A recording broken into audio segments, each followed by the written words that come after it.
Prof. Alex Nina ensina, vamos falar de economia do bem-estar, baseado no capítulo 7 do livro do Mankell. Então, a primeira coisa a se falar é que bem-estar é estritamente subjetivo. Tá? Então, o que pode causar bem-estar para você pode não causar bem-estar para mim ou vice-versa. Apesar disso, é algo tão importante na sociedade, porque ao final o que a gente quer como ser humano é o bem-estar. E a gente precisa estimá-lo através de indicadores. Porque só assim você pode avaliar diferenças entre bem-estar entre diferentes povos e pessoas, avaliar a evolução do bem-estar e definir estratégias que melhorem o bem-estar. Na verdade, pessoal, aqui a gente está querendo dizer da importância de indicadores, principalmente indicadores quantitativos. Eu já vi muita gente na academia dizendo assim, como o bem-estar é algo subjetivo, qualquer indicador é falho.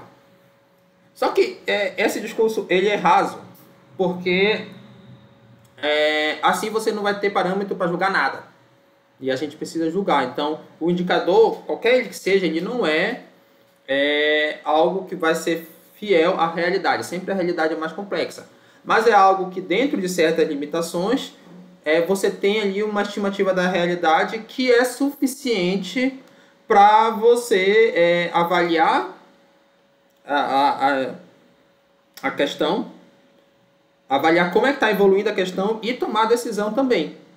Então, indicadores são super importantes. Tem uma frase clássica na administração, é que você não gerencia o que você não consegue medir. E indicadores quantitativos, eles medem as coisas. Então, apesar de bem-estar ser subjetivo, a gente precisa de medidas objetivas do bem-estar para analisar se a gente está melhorando, piorando, enfim, o que fazer. E aí, duas métricas importantes para o bem-estar da sociedade são o excedente do consumidor e o excedente do produtor, que o Mankell coloca para a gente para análise do bem-estar da sociedade. Então, vamos entender primeiro o excedente do consumidor. O Mankell coloca que é igual a disposição a pagar, que a gente chama de valor, menos a quantia realmente paga, preço. Na administração, essas duas palavras não são sinônimos. Então, nós somos acostumados a ir, por exemplo, na feira e perguntar quanto é que vale aquele produto, quanto é que vale essa maçã, quanto é que vale essa banana. No dia a dia é uma coisa. Na ciência administrativa e na ciência econômica também, valor é diferente de preço. A preço é quanto é que está lá. Por exemplo, a banana está R$6 a dúzia. Isso é o preço. Para você, para mim, para qualquer pessoa que for lá, é esse o preço.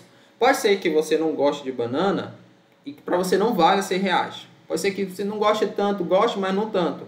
E você não está disposto a dar R$6. Se tivesse R$4, você daria. E pode ser que alguém que goste muito de banana daria até R$10 naquela dúzia. Então vejam que os valores são subjetivos. Tá? Os valores é quanto é que você está disposto a pagar. Preço é o que realmente você paga. E a disposição a pagar é o máximo que cada consumidor pagaria pelo produto. Se o preço for igual à disposição de pagar, o consumidor fica igualmente feliz comprando o produto ou ficando com o dinheiro. E aqui o pressuposto para o resto do raciocínio é que quando o preço for igual ao produto, ele resolve não comprar. Tá? Para a gente entender aí agora o raciocínio de como medir o excedente do consumidor. Vamos imaginar que tem um leilão do vinil, em perfeito estado do primeiro disco do Djavan, que é um artista muito conhecido no Brasil, daqui de Alagoas. E aí tem 4 pessoas querendo comprar, tá? Primeira é o Firmino, e o Firmino está disposto a comprar esse CD por $100. O Carlinhos está disposto a comprar por 80. O Graciliano está disposto a comprar por 70. E o Deodoro está disposto a comprar por 50. Tudo isso aqui está em dólares, né? O que é que vai acontecer? O leilão vai terminar em 80. Por quê? Começa o leilão. Aí, quem dá 50? Todo mundo levanta a mão. Quem dá 70? Aí o Deodoro já desiste. Quem dá 80? O Carlinhos também desiste. Lembra que a pessoa desiste quando chega na disposição a pagar. Porque para o Carlinhos tanto faz. Ele compra ou não 80. Então ele resolve desistir. E aí quem acaba adquirindo o leilão é o Firmino. A ideia é que foi bom para todo mundo, porque o Graciliano, o Deodoro e o Carlinhos não queriam pagar 80 ou mais pelo leilão. Então eles ficaram satisfeitos. Eu fui lá para comprar, mas não deu, tudo bem. Eu tô bem. já que eu mantive meu dinheiro. E o Firmino também ficou satisfeito, porque ele estava disposto a pagar 100, mas ele pagou 80. Então, qual é o excedente do consumidor do Firmino? É 20. Então, nessa situação aqui, o excedente do consumidor de mercado foi 20. Agora, imagine se fosse 2 vinis do Djavan. E aí os lances terminariam em 70. Com Firmino e Carlinhos como compradores. Quando chegasse 70, o Graciliano ia sair do leilão. E aí o Graciliano e o Deodoro iam ficar ok para eles, porque eles, nesse preço, eles resolvem ficar com o dinheiro. E o Carlinhos e o Firmino iam pagar ali, cada um deles ia pagar 70. Só que olha só, percebe que o excedente do consumidor do Firmino aumentou para 30. Porque ele estava disposto a pagar 100, mas ele pagou só 70. E o Carlinho teve um excedente de consumidor de 10, porque ele estava disposto a pagar 80 e pagou só 70. Quando a gente soma os dois, percebam que o excedente do consumidor foi para 40. Então, antes, quando era só um produto, foi 20. E agora, o excedente de consumidor do mercado foi 40. Aí perceba uma coisa. A gente vai colocar em gráfico aqui esse mercado. Então, aqui são quantas pessoas compram o vinil do Djavan. E aqui esse ponto é em que qual é o preço que o consumidor, ou melhor dizendo, qual é o valor que o consumidor acha que é, o primeiro consumidor do leilão, aquele que está disposto a pagar mais caro, acha que vale aquele vinil. Então, o primeiro 100, o segundo 80, o terceiro 70 e o quarto 50. Percebam que esse quadrado aqui azul é o excedente do Firmino. Se a gente pegar essa diferença de 100 menos 80 dá 20 e multiplicar por essa aqui, que é de 0 a 1, 20 vezes 1 dá 20. Esse outro excedente aqui, ó, se a gente pegar essa diferença, é o excedente do Carlinho. Se a gente pegar a área desse retângulo. E aqui o excedente total ainda vai ter mais uma área aqui que vem dos dois, tá? Vem do mercado, a gente já vai explicar isso. Acontece que aqui a gente tem um número muito pequeno de compradores. Em um mercado com muitos compradores, as etapas resultantes de cada um são tão pequenas que formam essencialmente uma curva, no caso aqui uma reta, tá? É como se a gente colocasse muita gente aqui e isso aqui formasse de fato uma reta. Já que a gente está usando a reta para falar da curva, nesse caso aqui da demanda, tá? Desde lá da primeira aula dessa playlist a gente falou, uma das primeiras aulas dessa playlist, perdão, dessa seção de oferta e demanda, a gente explicou isso aqui. A gente chama de curva, mas por forma didática a gente representa como uma reta. Percebam o que são essas figuras geométricas. Aquilo lá do Firmino, que era um quadrado, quando a gente coloca muitos compradores, passa a ser um triângulo. E aí esse triângulo aqui é o excedente do consumidor inicial. Tá? Imagina que o preço de equilíbrio do mercado fosse esse, aí mudou para esse. Então você tem o excedente dos novos consumidores e aqui é o excedente adicional de consumidores iniciais. Tá? Porque, voltando aqui para a gente entender, o Firmino na primeira situação ele tinha esse excedente. Quando passou para a segunda, o excedente dele somou com esse verde aqui. Tá? Então é isso que vai acontecer. Aqui a gente está pensando já que não é só um consumidor, são vários aqui que tem excedente. Então esse gráfico é bem interessante para a gente entender como funciona o excedente aqui do consumidor sobre a ótica da demanda. Em alguns casos, formuladores podem optar por não se importar com o excedente do consumidor. Por exemplo, do viciado em drogas. Tá?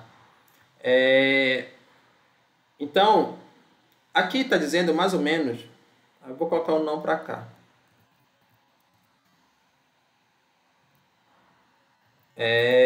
Aqui a ideia é o seguinte, será que o excedente do consumidor sempre é bom? Eu vou colocar dessa forma, para ficar mais claro.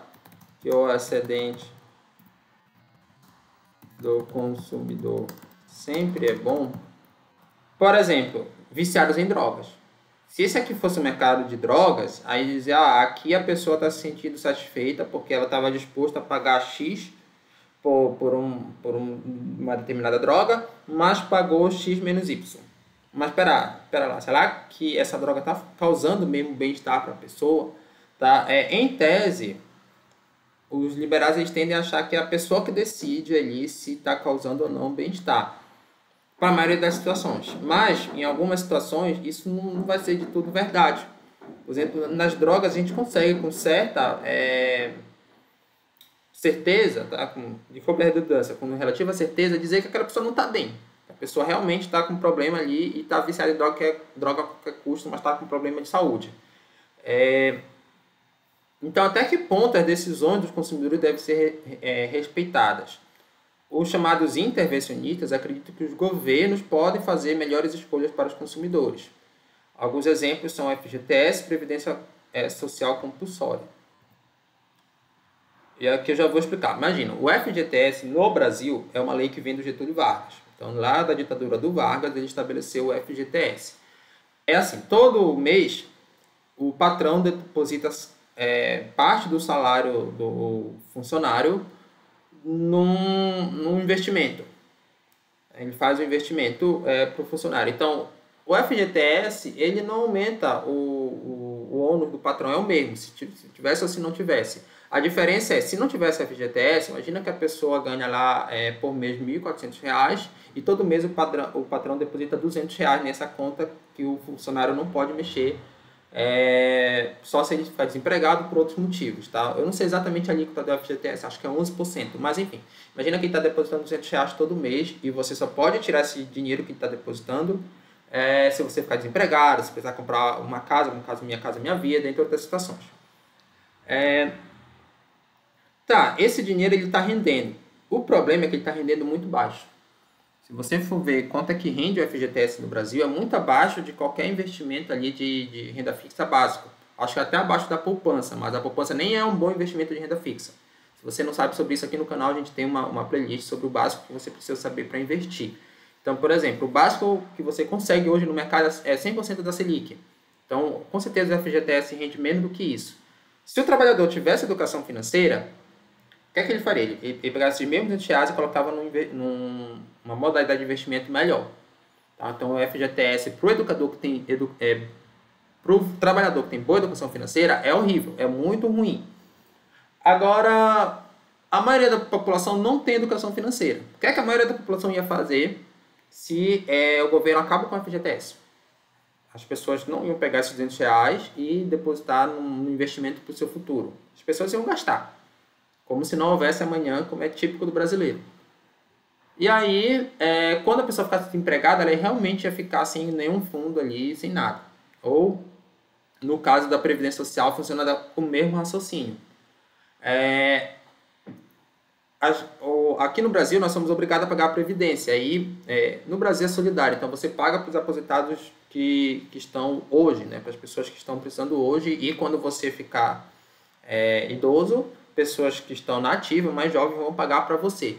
Na prática, isso é um esquema de pirâmide, porque se a população idosa está aumentando, como está aumentando na nossa pirâmide etária, vai chegar uma hora que quem está na base ali da pirâmide, quem está na ativa, vai ter que pagar muito caro para sustentar os aposentados e a economia do país vai acabar tendo um problema sério.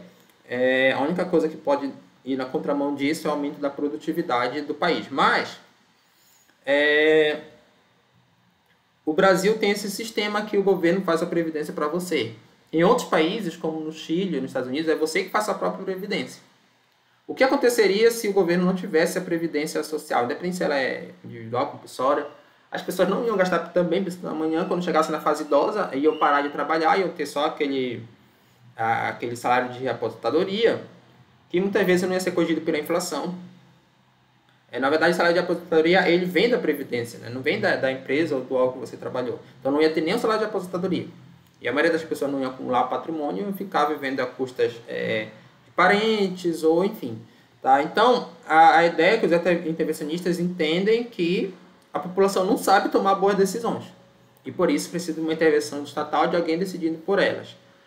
Já os liberais eles acreditam que é melhor você respeitar as decisões das pessoas. Porque também, se você ficar tomando decisão pelas pessoas, elas não aprendem. Tipo assim, a sociedade não se educa, não aprende. Tá? Como se... não tem aquela frase que você diz, o importante não é pescar, não ensinar o filho não é pescar pelo filho, sim ensinar o filho a pescar. Então, meio que o correto seria você proporcionar às pessoas educação financeira para que elas não precisem do governo. Agora, será que tem interesse do governo dessa dependência das pessoas em relação a ele? Eu acredito que sim. Mas